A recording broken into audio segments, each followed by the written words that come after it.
Hello बच्चों। पिछली class में हमने पढ़ा था जो चार्ज पार्टिकल होते हैं वो एक दूसरे पे फोर्स लगाते हैं। पर पिछली क्लास में हमने ये नहीं पढ़ा था कि फोर्स वो लगता क्यों है। तो आज उसी चीज के बारे में हमको पढ़ना है कि आखिर एक चार्ज दूसरे चार्ज के ऊपर फोर्स लगाता कैसे है। मान लेते एक चार्ज यहाँ पे रखा हुआ है और एक दूसरा चार्ज मैंने यहाँ पे रखा हुआ है। पॉजिटिव नेगेटिव कुछ भी हो सकता है। तो इन दोनों के बीच में जो फोर्स लगता है वो लगता कैसे है, क्योंकि ये तो एक दूसरे को टच ही नहीं कर रहे हैं। तो आज इसके बारे में हम पढ़ते हैं। इसके पीछे जो कारण होता है वो होता है इलेक्ट्रिक फील्ड। हर चार्ज के चारों तरफ उसकी इलेक्ट्रिक फील्ड निकलती है। ठीक है। ये इलेक्ट्रिक फील्ड ही इस पे फोर्स लगाती है। इसका मतलब जो इलेक्ट्रिक फील्ड होती है वो ना दिखाई देने वाले इस चार्ज के हाथ है। इसकी भी इलेक्ट्रिक फील्ड होगी इसके चारों तरफ, इसके स्पेस के अंदर। तो जब ये इलेक्ट्रिक फील्ड आपस में कॉन्टैक्ट में आती है तो वहां पे ही फोर्स जनरेट होता है। तो इलेक्ट्रिक फील्ड से ही फोर्स लगता है। तो इलेक्ट्रिक फील्ड की डेफिनेशन में क्या लिखेंगे?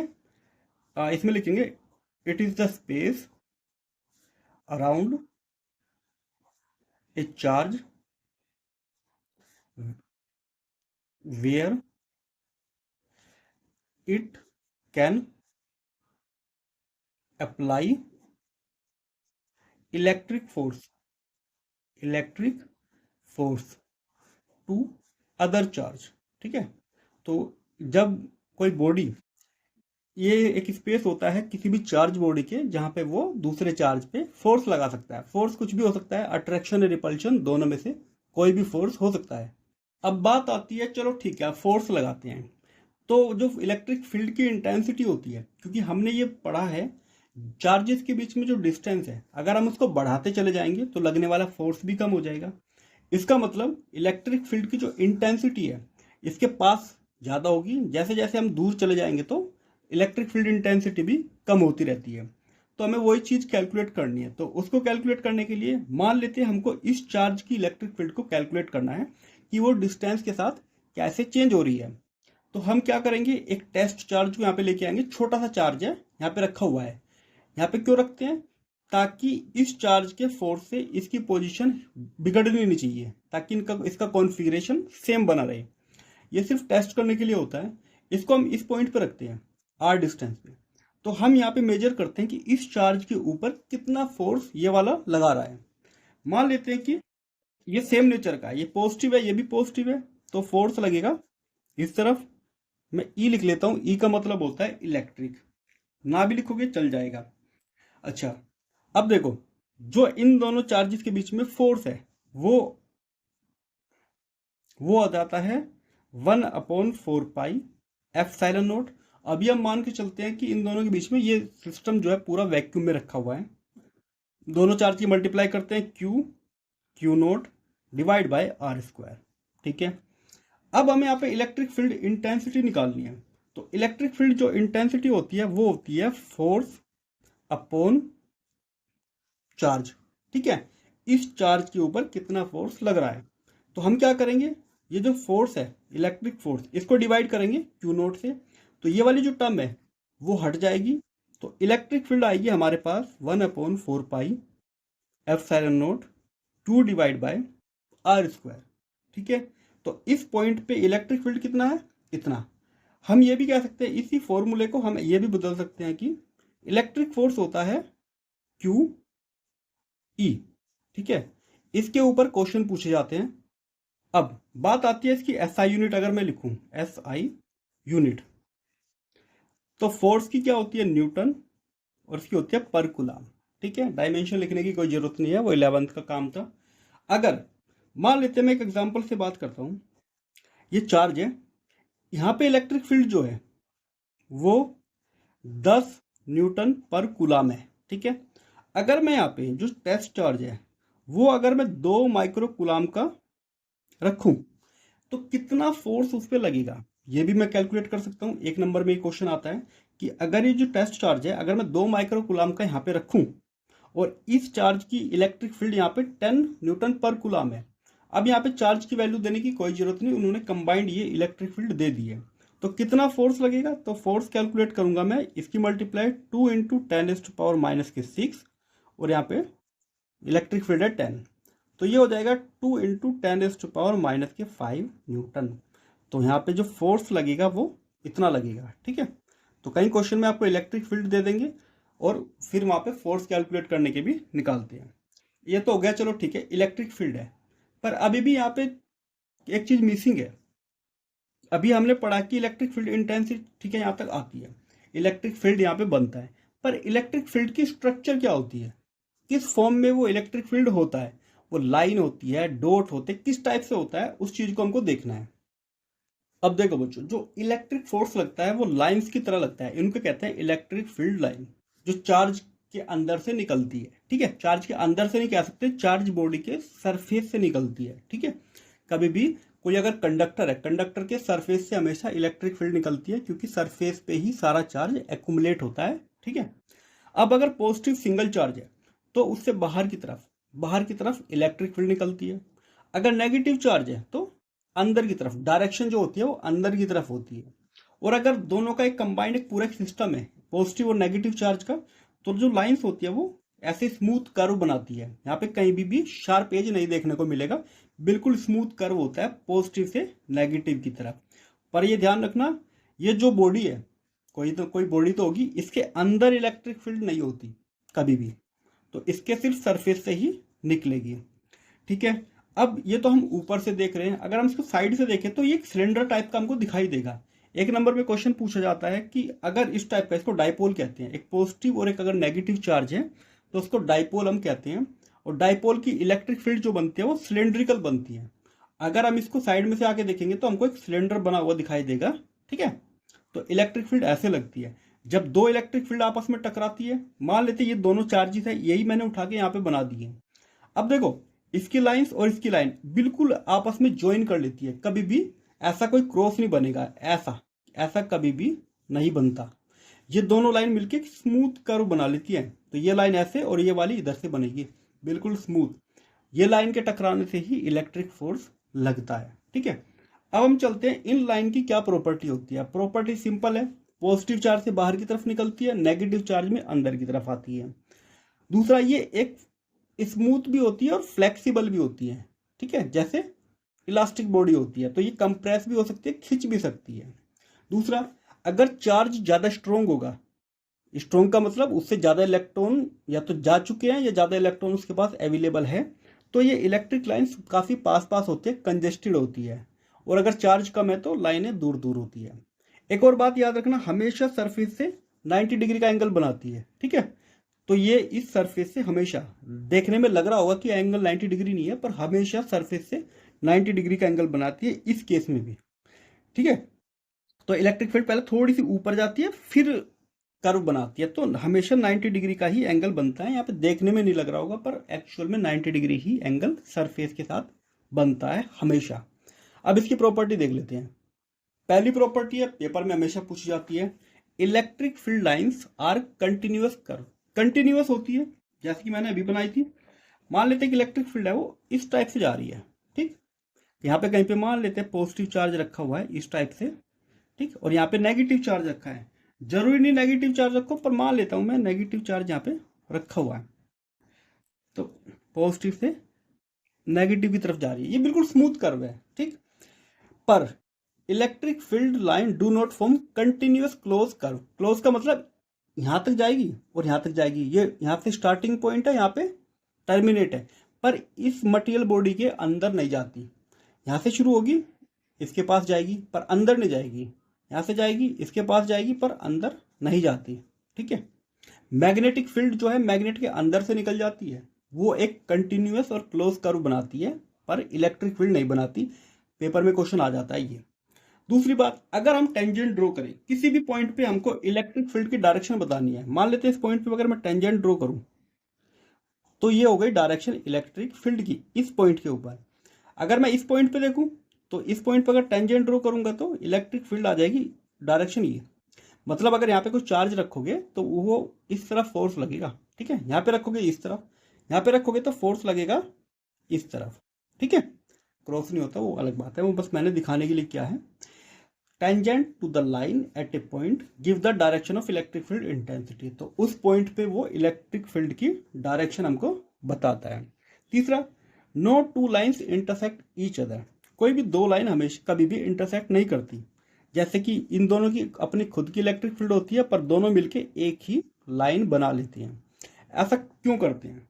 अगर इनकी इलेक्ट्रिक फील्ड एक इधर से जा रही है और ये इधर से आ रही है, तो इस पॉइंट पर हम दो टेंजेंट ड्रॉ कर सकते हैं। एक तो टेंजेंट इधर ड्रॉ किया जा सकता है, एक टेंजेंट इधर ड्रॉ किया जा सकता है, जो कि इम्पॉसिबल है। ठीक है, एक ही इलेक्ट्रिक फील्ड की दो डायरेक्शन नहीं हो सकती। अगर यहाँ पे चार्ज रखेंगे तो वो किस तरफ जाएगा, क्या इधर जाएगा या इधर जाएगा? तो ऐसा नहीं होता कि इलेक्ट्रिक फील्ड की दो डायरेक्शन है, एक पॉइंट पे हमेशा एक ही डायरेक्शन होती है। तो ये जो दोनों लाइन्स है वो मिलके एक ही लाइन बनाएंगे, बिल्कुल स्मूथ। फिर आती है line always normal to the surface of conductor. Conductor से हमेशा 90 डिग्री के एंगल पे निकलती है। जैसे पॉजिटिव चार्ज है तो इससे जो इलेक्ट्रिक फील्ड निकलेगी वो हमेशा इस सरफेस से 90 डिग्री का एंगल ही बनाएगी हमेशा। इसके बारे में हम आगे पढ़ेंगे कंडक्टर या कैपेसिटर वाले चैप्टर में। अच्छा, ये जो लाइन होती है कॉन्ट्रैक्ट हो सकती है, लॉन्गिट्यूडनल या एक्सपैंड भी हो सकती है, फ्लेक्सिबल लाइंस होती है। ठीक है, तो एक्सपैंड और कॉन्ट्रैक्ट आराम से हो सकती है। अब चलते हैं आगे। देखो बच्चों, वो तो था सिंगल चार्जेस के बारे में, सिंगल चार्जेस फोर्स कैसे लगाते हैं। पर सिंगल चार्जेस के अलावा दो अलग अलग चार्जेस भी हमको मिलते हैं, एक पॉजिटिव और एक नेगेटिव चार्ज। मैंने इधर नेगेटिव रखा, इधर पॉजिटिव। अगर ऐसा सिस्टम है तो उसको कहते हैं इलेक्ट्रिक डाइपोल। डाई का मतलब दो, पोल का मतलब दो किनारे, एक नेगेटिव है एक पॉजिटिव है। तो एक pair of equal and opposite charge, इधर नेगेटिव इधर पॉजिटिव, और इनके बीच में कुछ डिस्टेंस है, तो इस सिस्टम को इलेक्ट्रिक डाइपोल हम कहते हैं। ये काफी इंपॉर्टेंट है। काफी सारे मॉलिक्यूल्स जो होते हैं वो इलेक्ट्रिक डाइपोल बनाते हैं। जैसे वाटर का ही ले लो, वाटर में ऑक्सीजन होती है यहाँ पे, और इधर दोनों तरफ हाइड्रोजन होती है। हाइड्रोजन इस मॉलिक्यूल के अंदर पॉजिटिव चार्ज रहता है और इधर नेगेटिव। तो ऑक्सीजन अपनी तरफ ही इलेक्ट्रॉन को खींच के रखता है, क्योंकि ऑक्सीजन ज्यादा इलेक्ट्रोनेगेटिव है, और इनके बीच में 105 डिग्री का एंगल बनता है। तो ये जो डाइपोल होता है ये इसको काफी प्रॉपर्टीज प्रोवाइड करता है। तो एक ये पोलर मॉलिक्यूल बन गया, और पोलर मॉलिक्यूल दूसरे पोलर मॉलिक्यूल को अपने अंदर डिसॉल्व कर लेता है। तो जितना भी जैसे NaCl हो गया, सोडियम क्लोराइड, वो भी एक पोलर मॉलिक्यूल्स है, तो वो पानी के अंदर डिसॉल्व हो जाता है। तो इसके अंदर काफी प्रॉपर्टी आ जाती है। उसके बारे में खैर हमको इतना डिटेल में नहीं जानना, पर खैर वो केमिस्ट्री में आप लोग पढ़ोगे। बस क्या है, ये आपको याद रखना है कि पोलर मॉलिक्यूल के पास फिर एक यूनिक प्रॉपर्टी आ जाती है। ठीक है, अब हमें चेक करना है कि चलो ठीक है, सिंगल जो चार्ज होता है उसकी स्ट्रेंथ तो हम इलेक्ट्रिक फील्ड निकाल लेते हैं, पर यहाँ पे तो दो चार्ज है, इनकी इलेक्ट्रिक फील्ड कैसे निकाले, या इस डाइपोल की स्ट्रेंथ कितना होगी? तो वो मिलेगी हमको डाइपोल मोमेंट से। डाइपोल मोमेंट, मोमेंट का मतलब होता है उस क्वांटिटी की स्ट्रेंथ को बताना। जैसे लीनियर मोमेंटम होता है, ठीक है, या यहाँ पे डाइपोल मोमेंट है। ये बताता है डाइपोल की स्ट्रेंथ, कि एक डाइपोल कितना ज्यादा स्ट्रॉन्ग है। तो इसका क्या होता है, अभी मैंने क्या लिखा था, एक यहाँ पे पॉजिटिव था, ओ ये नेगेटिव है, और इधर मेरा एक पॉजिटिव है, और इनके बीच की डिस्टेंस थी 2a। ये इसका सेंटर हो गया, ये इसके पोल्स हो गए। तो अगर मुझे इसका डाइपोल मोमेंट निकालना है कि ये डाइपोल कितना ज्यादा स्ट्रॉन्ग है, तो वो कैलकुलेट करने के लिए वैसे इसको सिंबल दिया जाता है P। ठीक है, the magnitude is equal to, जो डाइपोल मोमेंट होता है उसका मैग्नीट्यूड जो होता है वो इक्वल होता है, किसी भी चार्ज को लिखो यहाँ पे Q और इनके बीच की डिस्टेंस। ठीक है, तो चार्ज मल्टीप्लाई उन दोनों के बीच की डिस्टेंस, तो ये इसकी स्ट्रेंथ को बताता है। ये एक वेक्टर क्वांटिटी है। ठीक है, और इसकी जो SI यूनिट होती है वो हो जाएगी कूलाम मीटर। ठीक है, तो ये होती है कूलाम मीटर। और अगर मैं इसकी डायरेक्शन की बात करूं, पूछ लेते हैं पेपर में, तो एक डाइपोल की डायरेक्शन क्या होती है? तो जो डाइपोल मोमेंट होता है उसकी डायरेक्शन, डाइपोल मोमेंट की डायरेक्शन होती है -Q2 + Q। तो जो डायरेक्शन है वो इस तरफ है, माइनस चार्ज से प्लस चार्ज की तरफ होती है। ठीक है, एक होता है आइडियल डाइपोल। आइडियल डाइपोल, एक आइडियल डाइपोल किसको कहते हैं? आइडियल डाइपोल कहते हैं जिसमें इनके बीच की जो डिस्टेंस है वो काफी कम होनी चाहिए। तो आइडियल डाइपोल के लिए Q होना चाहिए जितना ज्यादा हो सके लार्ज, और जो इनके बीच की जो डिस्टेंस है वो होनी चाहिए काफी लो। ऐसी कंडीशन में इस डाइपोल को हम आइडियल डाइपोल कहते हैं। ठीक है, जैसे ये मॉलिक्यूल के अंदर होता है। ठीक, अब हम निकालते हैं इसकी इलेक्ट्रिक फील्ड, कि ये जो है इसकी, अच्छा दूसरी बात, अगर मैं नेट चार्ज की बात करूं, इसके ऊपर नेट चार्ज है कितना, अभी हमने पढ़ के आए थे एडिटिविटी ऑफ चार्ज प्रॉपर्टी में, तो minus q plus q equal to, तो जीरो हो गया। तो क्या इसकी इलेक्ट्रिक फील्ड भी जीरो होती है? तो नहीं, अभी देखा हमने इलेक्ट्रिक फील्ड जीरो थोड़ी होती है इसमें, इलेक्ट्रिक फील्ड तो निकल रही है इनसे पॉजिटिव से नेगेटिव की तरफ। हाँ, नेट चार्ज जीरो होता है, पर इसका मतलब ये नहीं है कि इलेक्ट्रिक फील्ड जीरो होगी। पेपर में क्वेश्चन पूछ लेते हैं कि डाइपोल की नेट चार्ज जीरो होता है, तो क्या इसकी इलेक्ट्रिक फील्ड भी जीरो होती है? तो आंसर है नहीं। अभी कैलकुलेट करके देखेंगे अलग अलग पॉइंट्स पे कितनी होती है। बट यहाँ पे लिख लेना, but electric field is not equal to zero.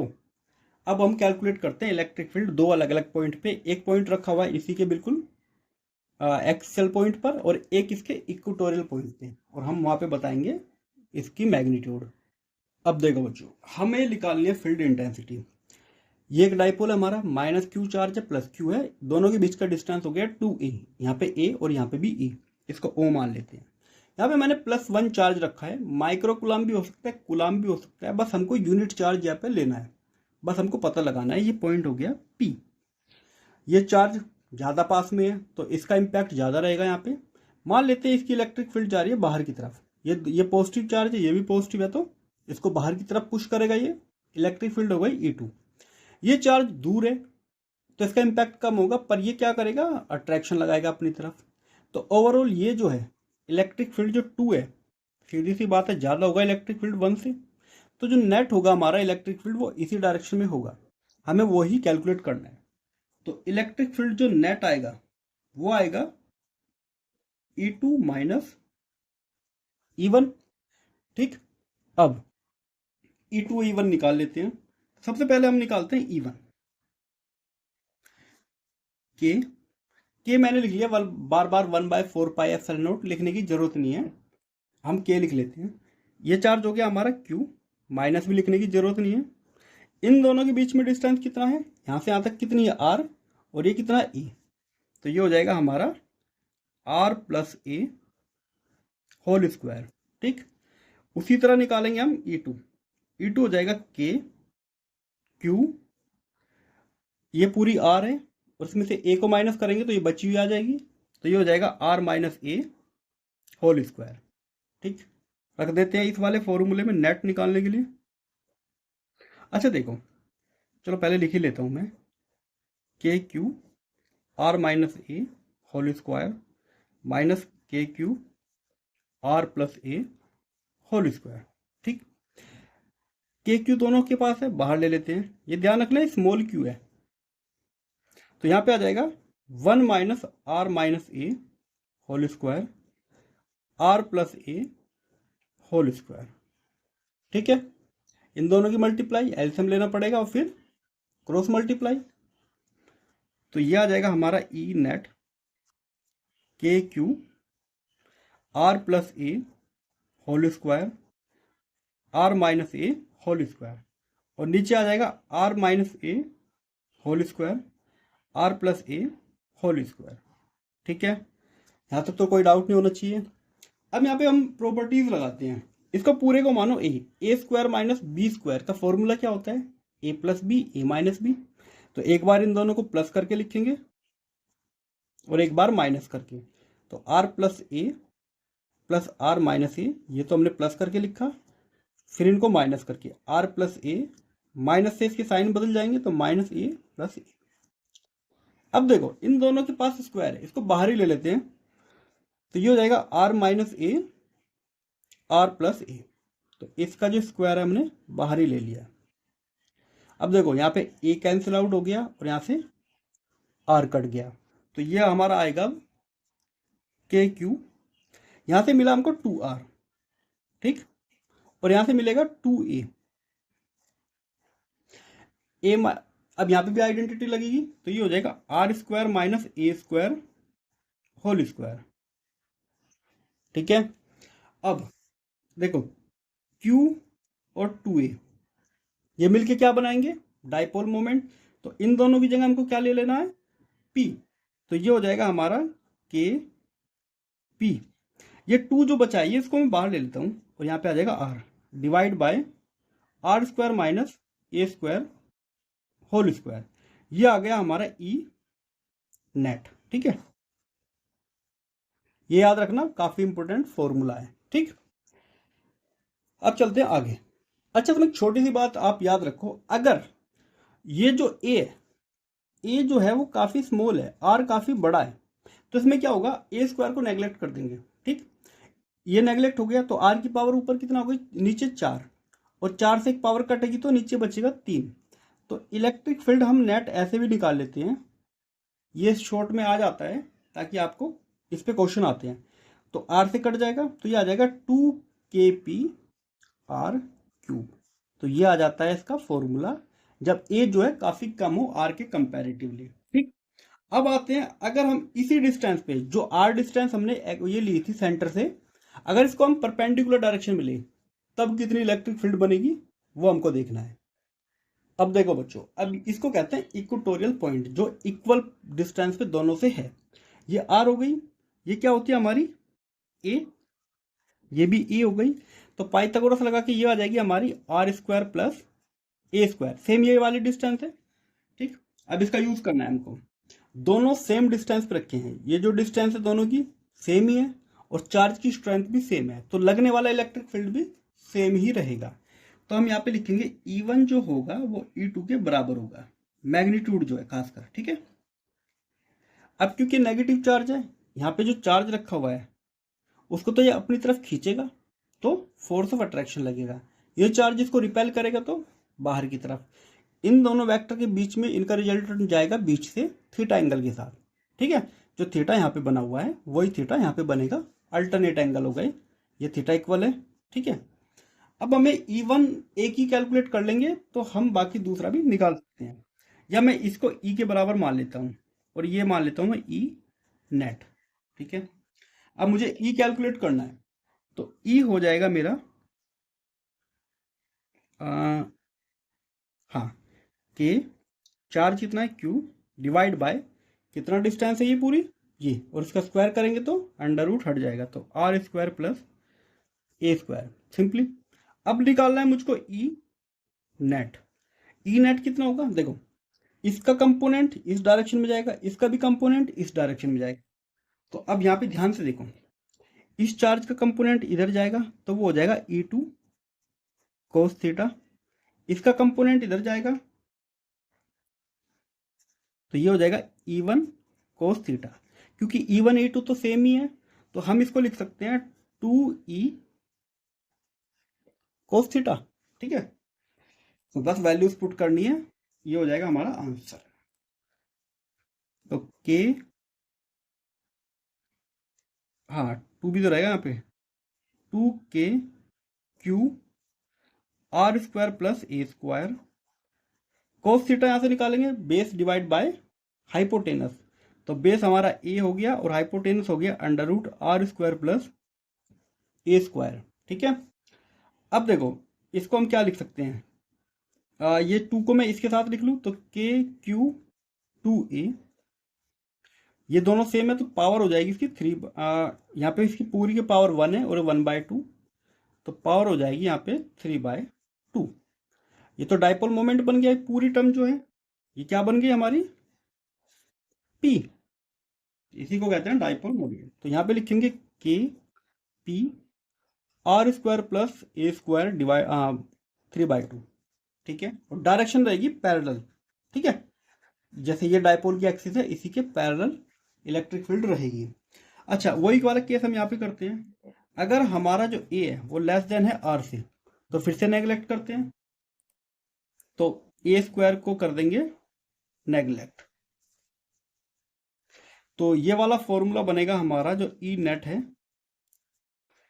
के पी, ये नेग्लेक्ट हो जाएगा, पावर 2 से 2 कट जाएगी तो आर क्यू। ठीक, अब ये कुछ फॉर्मूला देखा देखा लगता है, अभी जो इक्वेटोरियल का फॉर्मूला मैंने लिखा था देखो, ये बस इसमें 2 एक्स्ट्रा है, यहाँ पे 2 नहीं है। तो अगर मैं इन दोनों का रेशो निकालूं, ये ध्यान रखना बहुत इंपॉर्टेंट है, इलेक्ट्रिक फील्ड जो हो जाएगा एक्सियल पॉइंट पे डिवाइड बाय इलेक्ट्रिक फील्ड जो हो जाएगा इक्वेटोरियल, इन दोनों का जो रेशो आता है अगर उसको इससे डिवाइड करोगे तो 2 आता है। ये हमेशा याद रखना, क्वेश्चन आ जाते हैं इस पे 1 नंबर पे। तो ये थी इसकी इलेक्ट्रिक फील्ड। अब आते हैं कि अगर इस डाइपोल को किसी एक्सटर्नल इलेक्ट्रिक फील्ड में रख दे तब क्या होगा। इसकी खुद की इलेक्ट्रिक फील्ड है और जो एक्सटर्नल है वो है, तो जब इलेक्ट्रिक फील्ड लगती है तो फोर्स जनरेट होता है, और वो फोर्स क्योंकि इसके साथ डिस्टेंस भी जुड़ी हुई है तो ये क्या करेगा, घूमना शुरू हो जाएगा। तो उस घूमने को ही कहते हैं, इसके ऊपर टॉर्क लगेगा। तो वो टॉर्क कितना लगेगा वही हमको कैलकुलेट करना है, तो उसको कैलकुलेट करते हैं। देखो बच्चों, ये हमारा एक्सटर्नल जो ब्लू है वो एक्सटर्नल इलेक्ट्रिक फील्ड है, मतलब यहाँ पे पॉजिटिव चार्ज रखा होगा, इसी से बाहर की तरफ इलेक्ट्रिक फील्ड गई हुई है। ये हमारा डाइपोल है, नेगेटिव उधर पॉजिटिव उधर, और ये एंगल बना रहा है थीटा। अब क्योंकि देखो इलेक्ट्रिक फील्ड जा रही है बाहर की तरफ और ये नेगेटिव चार्ज है, तो ये चार्ज तो उसको अट्रैक्ट करेगा ना, तो फोर्स लगेगा इधर -QE। तो जो इलेक्ट्रिक फील्ड की स्ट्रेंथ है वो E मैंने मान ली। उसी तरह इस चार्ज पे फोर्स लगेगा बाहर की तरफ, वो कितना लगेगा, QE। अब देखो दोनों फोर्स इक्वल है मैग्नीट्यूड में, पर डायरेक्शन अलग है, और पॉइंट ऑफ एक्टिंग दोनों अलग अलग बिल्कुल पैरेलल लगे हुए हैं, तो ये घूमना शुरू हो जाएंगे इसके सेंटर के अक्रॉस। सेंटर यहाँ पे कहीं पे होगा, ठीक है, वो बस मैंने थीटा दिखाने के लिए किया है। तो ये घूमना शुरू कर देगा, और जब ये घूमेगा तो ऐसे एंटी क्लॉकवाइज डायरेक्शन में ये घूमना शुरू कर देगा, ठीक। और जब कोई चीज एंटी क्लॉकवाइज डायरेक्शन में घूमती है तो उसका प्लेन रहता है ऊपर की तरफ, तो जब भी किसी चीज को एंटी क्लॉकवाइज डायरेक्शन में घुमाते हैं तो उसकी डायरेक्शन ऊपर की तरफ होती है। तो ये टॉर्क ही हमको कैलकुलेट करना है, ठीक है। अब देखो टॉर्क कैलकुलेट करने के लिए आपको परपेंडिकुलर डिस्टेंस चाहिए, किसके, फोर्स के परपेंडिकुलर। ये फोर्स है, ये फोर्स है, इसके परपेंडिकुलर डिस्टेंस क्या है ये, और ये डिस्टेंस कैसे कैलकुलेट करोगे, ये पूरी लेंथ कितना है 2a, और ये थीटा है।